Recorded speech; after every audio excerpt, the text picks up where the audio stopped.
welcome to Licensing Expo Day 2. My name is McKenna Morgan. I'm content editor at License Global, a global licensing group brand. I'm here with James Go. He is the Executive Vice President of Franchise Management at Legendary Entertainment. How's it going? Hello, McKenna. Good morning. Good morning. How's your Licensing Expo going so far? Oh, it has been exhausting already, but that's all very good news because when you have the #1 and #2 movie at the box office, there's so shortage of demand for people wanting to work with us, so it's good news. Absolutely. So what are you hoping to accomplish here?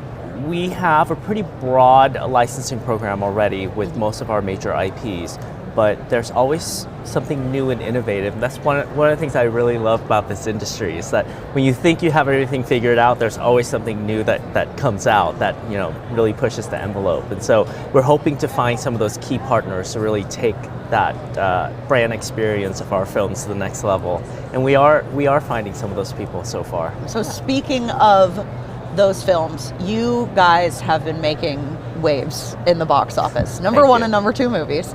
Crazy. You have the Dune franchise. The new one was just announced to be in production pretty soon. And then you have Godzilla versus Kong. Tell me about those licensing programs. What are you doing to bolster those films?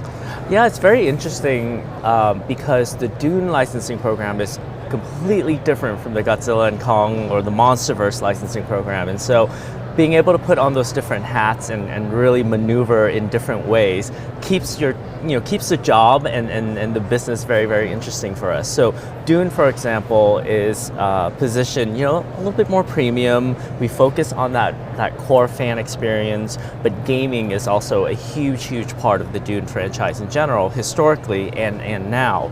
And so it's a different approach in that way and in positioning, whereas the Monsterverse franchise and Godzilla x Kong is very much a mass program. We've brought in a lot of kids and family audiences now, and so we're able to reach them through channels that we may not be able to reach through the normal Dune channels. And so having those different approaches allow us as a company to reach a very wide range of fans, with our different IPs, and so that keeps it very exciting for us.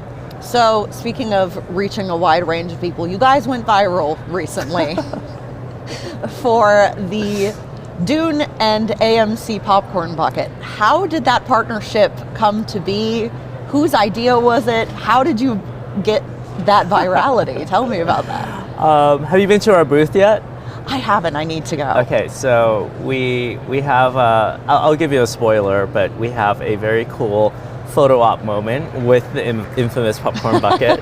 We put velvet curtains and a velvet rope, the popcorn bucket's the star, and it was the star this year from a virality standpoint.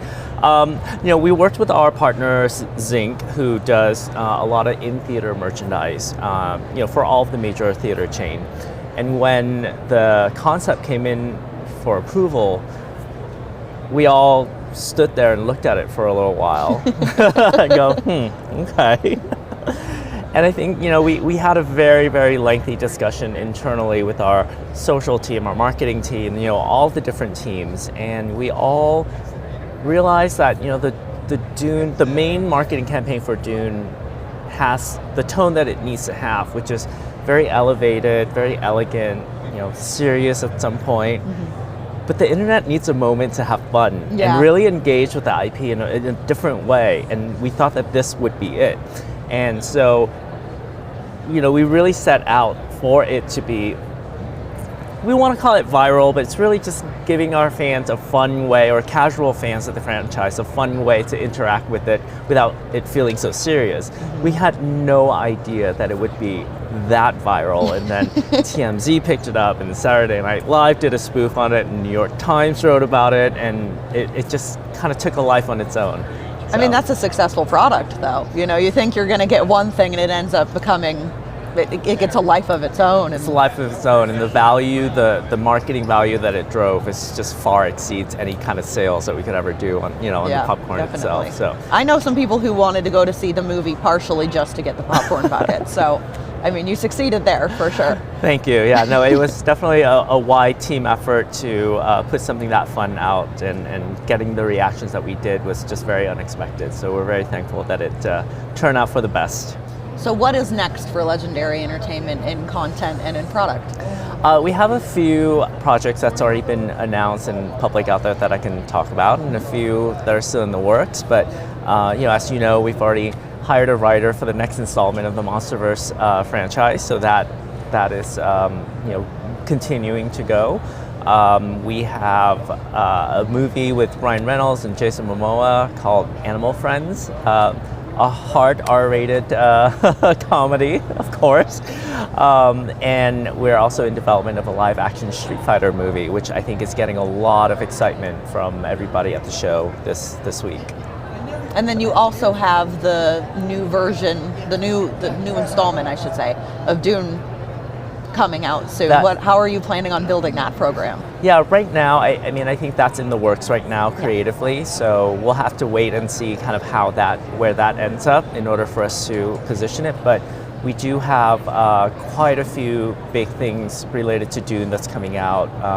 Of course, Dune Prophecy, which is a TV show that's coming out on Max later this year. We have a big a Dune video game that we've been working on for the last 4 years that will hopefully come out very soon as well. So there's a lot more coming before the next movie. Thanks so much for sitting down with me today. Thank you for having me. It's been such a pleasure to reconnect with everybody in the industry and also meet you as well. So I hope to see you all again very soon.